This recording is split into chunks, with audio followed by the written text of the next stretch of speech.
Jangan lupa subscribe di YouTube channel Metro TV News dan juga nyalakan notifikasinya.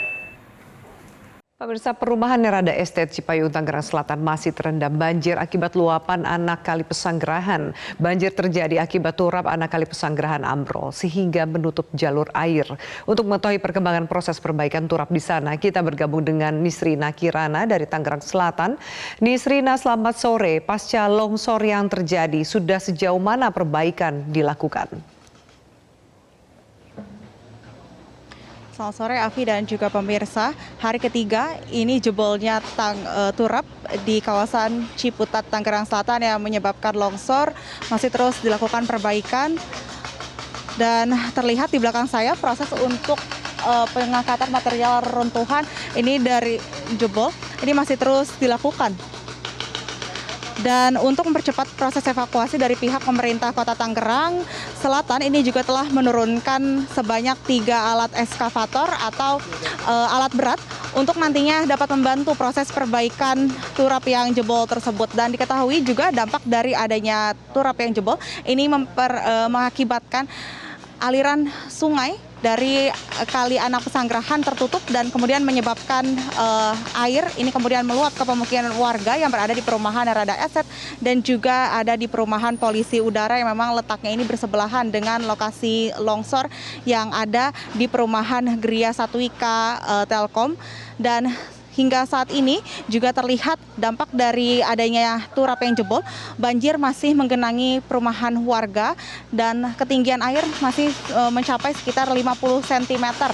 Untuk itu, untuk proses perbaikan yang saat ini dilakukan oleh petugas adalah fokus untuk perbaikan saluran air. Selain itu juga untuk memperbaiki atau membuat adanya kantung-kantung pasir agar nantinya ini air yang meluap tidak semakin ke dalam rumah warga. Dan selain itu untuk hasil di hari ketiga ini, hasil perbaikan turap yang jebol di hari ketiga ini sudah terlihat untuk jalur air sudah mulai terbuka.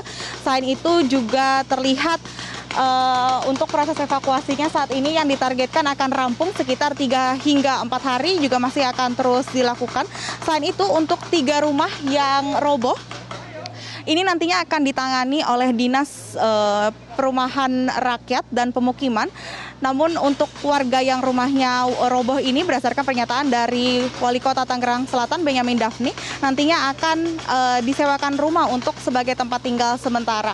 Dan diketahui juga bahwa dari peristiwa ini tidak ada korban jiwa namun terdapat 2 orang yang mengalami luka-luka akibat reruntuhan bangunan namun telah diarahkan atau dibawa ke rumah sakit untuk mendapatkan perawatan yang intensif.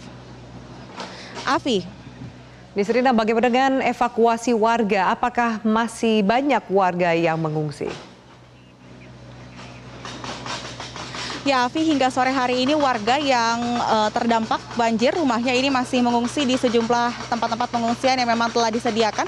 Salah satunya adalah di Masjid Al-Mujahirin yang lokasinya ini berada di kompleks perumahan Polisi Udara. Dan data terakhir tercatat setidaknya ada sebanyak 50 KK atau sekitar 200 warga yang mengungsi di lokasi tersebut. Dan untuk memenuhi kebutuhan sehari-hari warga yang terdampak dari pihak pemerintah Kota Tangerang Selatan melalui Dinas Sosial dan juga kecamatan ini telah membangun dapur umum sehingga untuk bantuan logistik berupa sembako ataupun bantuan lainnya ini telah disalurkan sejak kemarin. Dan selain di Masjid Al-Mujahirin juga ada posko pengungsian lain yang letaknya ada di Wisma Uin.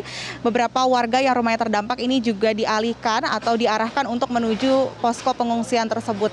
Saat ini warga terus berharap agar pemerintah dapat mempercepat penanganan dan perbaikan turap yang jebol saat ini agar aliran air ini dapat kembali normal dan tidak lagi meluap ke pemukiman warga. Afi. Baik, Nisrina Kirana, terima kasih atas informasinya.